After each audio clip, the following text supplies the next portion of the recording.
Hey guys, welcome back to Nerd Impact's weekly WandaVision review.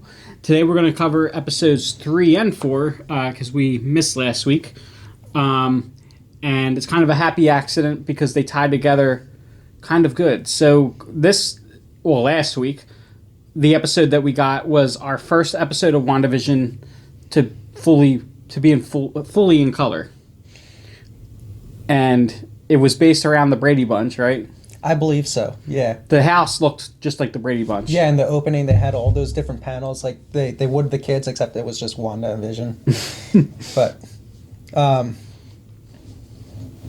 yeah, go on. So, this was an interesting episode, not only that it was the first in color, but as the episode starts, so the episode prior ended with Wanda discovering that she's pregnant for the children. So in this episode, she's pregnant in the beginning, and the doctor's visiting, and they're actually like 9 hours into the pregnancy. Yeah, just 9 hours. But she's about 6 weeks or 6 months. 6 months, and she's about 6 months pregnant. And then as soon as he leaves, Vision turns around, and all of a sudden, she's more pregnant.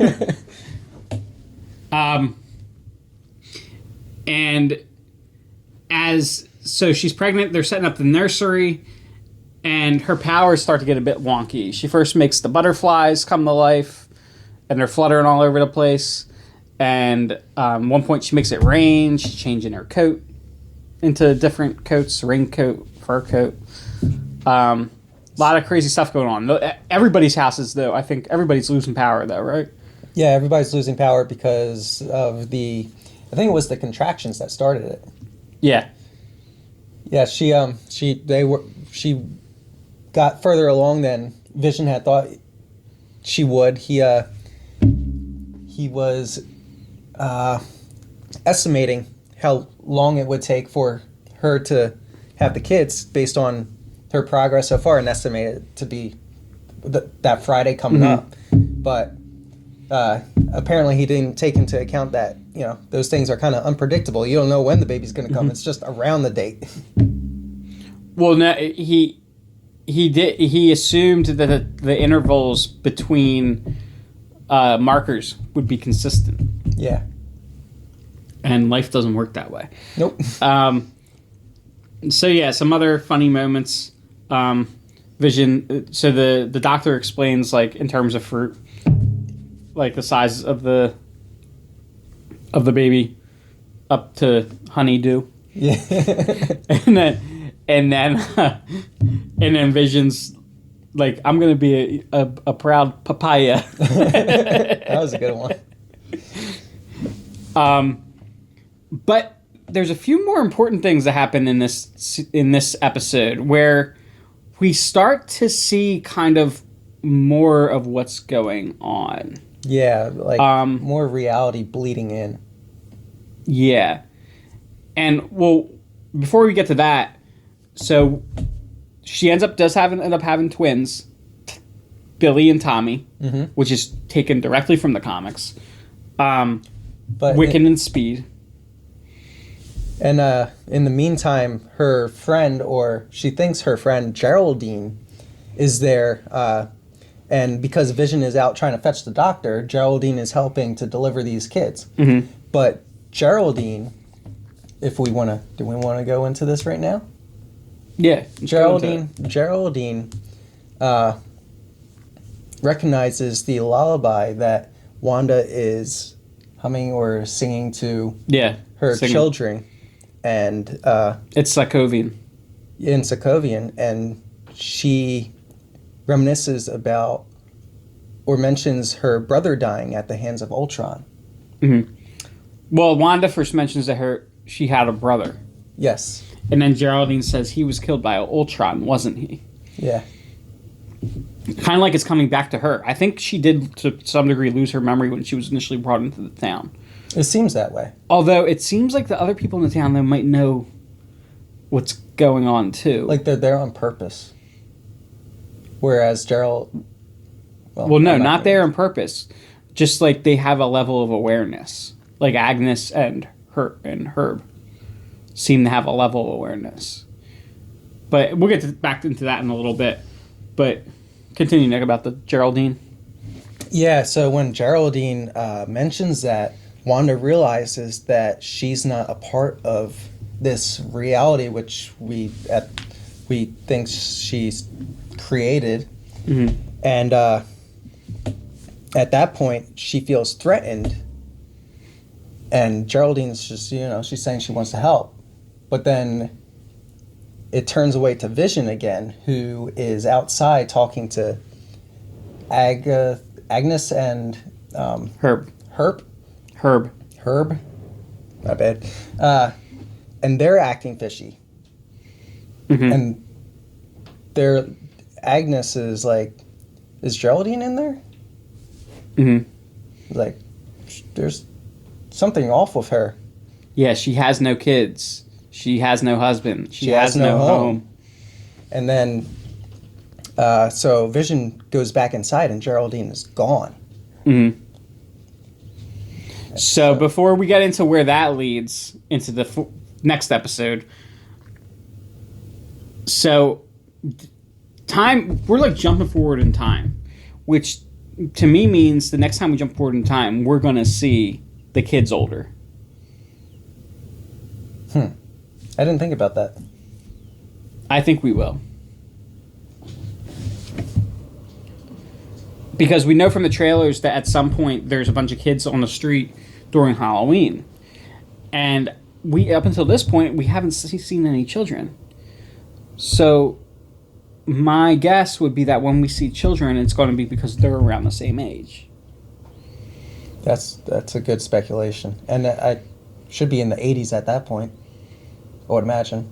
Yeah, something like that.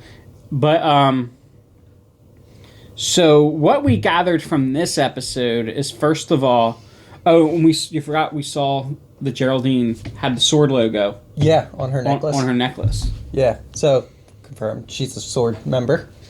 Yeah.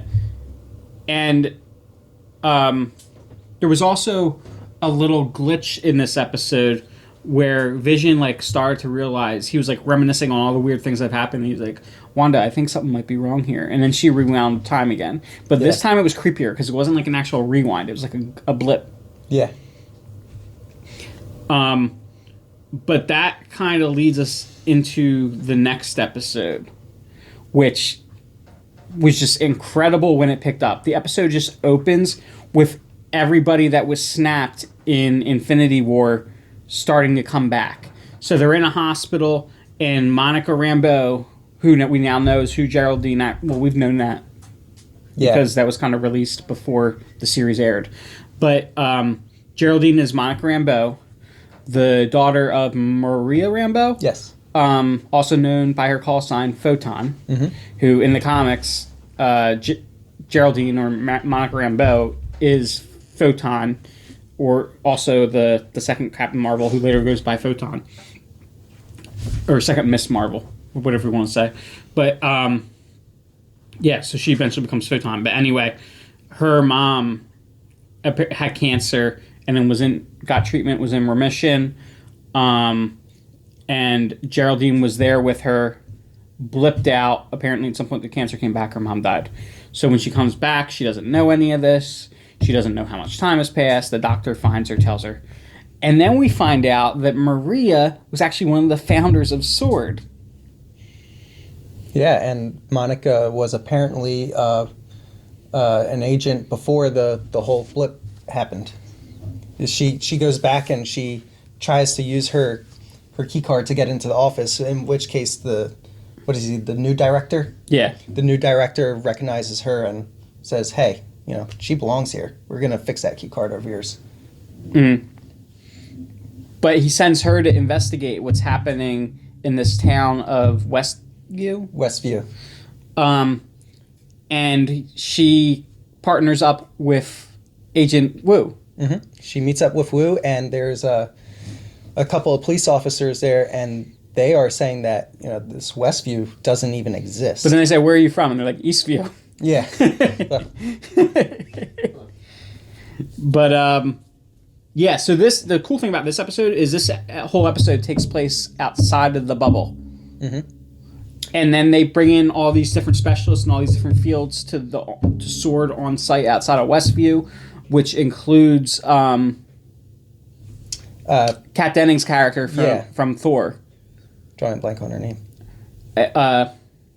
Don't they sometimes refer to her as Mew Mew? Something like that? I don't remember. I don't think that's not her actual name, but it's just a joke from the movie.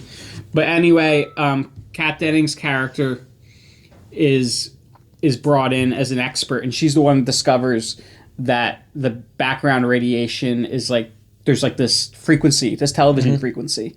So they get her an old TV, and then they can start observing the show. It's important to note that the background radiation that she captures is the same type of radiation that came from the Big Bang. Yeah, it's cosmic background radiation. Yeah. So it's like the most fundamental energy in the universe. Damn it, Jake. Sorry. And so they're observing what's happening in the town. And then we see some scenes that we've previously seen popping up on the monitor that she's watching, or the old TV rather. Yeah. And she's sitting there with popcorn, and Wu's sitting next to her. Yeah. And they're like starting to get into the characters and stuff. It's kind of funny.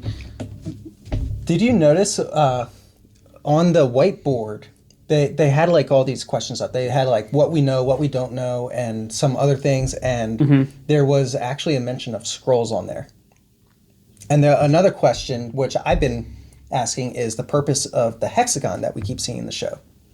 The shape. And even that's written on the board too. So that definitely has something to do with it. Possibly, tying in Hive or AIM. Yeah, Hive's DC. Yeah, my bad. But they're very similar. They're counterparts to.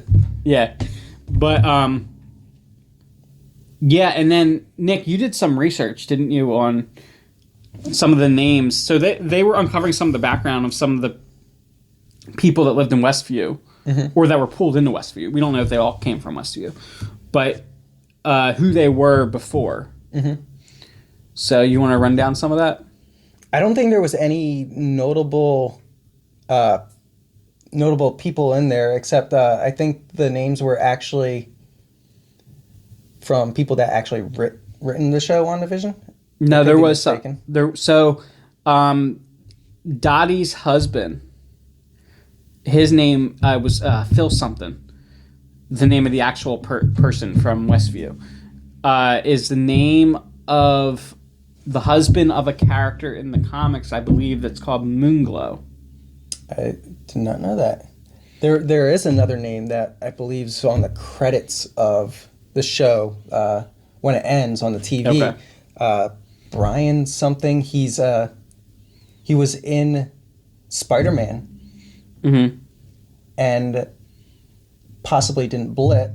So then his name ended up in the credits. Possibly maybe a sword agent or some, but he ends up becoming a character in the Marvel Universe. I'm trying to remember. Yeah, but anyway, so a few of the names, we have to go back and take a look at it. Maybe we can do a second video on that. Yeah. Just analyzing that. But some of them are minor characters from the Marvel Universe. No huge names. But I think Herbert is another one who actually is somebody from the MCU. Now, pretty much everybody there was, their identity was revealed except for Agnes. Right. Yeah, that is true. We don't yet know exactly who Agnes is. Although we have our speculation. Yeah, we're pretty convinced it's Agatha Harkness. Yes. And there's been tons of little hints dropped to Mephisto. Now, whether those are just Easter eggs or actually a plot point, we don't know yet. I think it's a plot point, and I am pretty convinced that the guy that played Quicksilver in the X-Men movies is going to play him. I think he's going to play Speed as he gets older. One of the twins. When they reach the 90s. Yeah. I think that's the way they're going to go with that. Even though I think the actor's probably very close to the age in real life of Elizabeth Olsen, but it's all just made up reality, so they can do whatever they want. But yeah, so it was really cool though to see an episode that was set outside and see how Sword's responding to everything. And we saw what happened with the helicopter, how the helicopter got there. It was a little drone that Monica was using and flew into, she had it go through the barrier. And then we see the agent that he tried to tunnel through the sewers into the town and turned into his suit. He had like a hazmat suit on, and it turned into the beekeeper suit. Yeah. And then his line, the line that they were using, they're going to use to pull him out, turned into a jump rope. That was funny. Yeah. So everything that apparently goes into this reality gets morphed to fit it in some way. Yeah. Although when Monica first went in, did it like immediately change her clothes and all? I don't think it... unless she, like the first... As soon as she went in, she became that character sitting down at the table. Oh, okay. Unless that happened. Like she was instantly that character. I don't know. I'm not sure if there was like any time between that. But yeah, any other major Easter eggs? We always afterwards we're gonna find like 20 other Easter eggs. It's just loaded with them. We can't. I don't think we can actually cover them all in a reasonable time. Yeah, but we did see what was kind of cool is when Kat Dennings' character is sitting in the tent in like the sword base. We do see, like from her point of view, the exact scene, the end scene of the first episode, when it's her that's sitting there in front of the TV. Yeah. At the end of the episode. So that's really cool. But yeah, I think I almost feel like from here until the end now, it's gonna be like every other episode. We're gonna get to see like things. Yeah, or maybe they'll start splitting it up a little bit. We'll see some stuff in the TV, in that TV world, the sitcom world. Yeah. And then we'll see some stuff that's happening with Sword. We only got 5 episodes left, man. I'm sad. But then 2 weeks after that, we jump right into Winter Soldier. Yeah. So if you haven't checked it out yet, I don't know why you're watching this video, but if you haven't checked it out yet, you should go watch it. It's a really cool series. It's the first MCU series that we're seeing that's directly tied to the MCU. So yeah, Nick, any final thoughts on 3 and 4, episodes 3 and 4?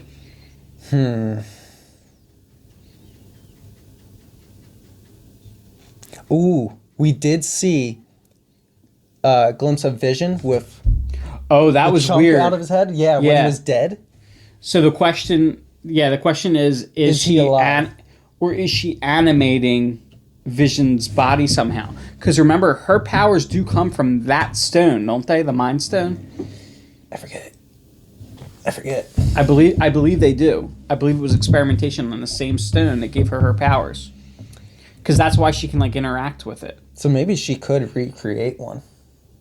Or she's using her powers, her portion of the power of the stone to power his body. To bring life back into him. But it was really weird though, seeing like it's his corpse basically. Yeah. And she's animating it. That was one of the big questions on the board too, is Vision alive? Mm-hmm.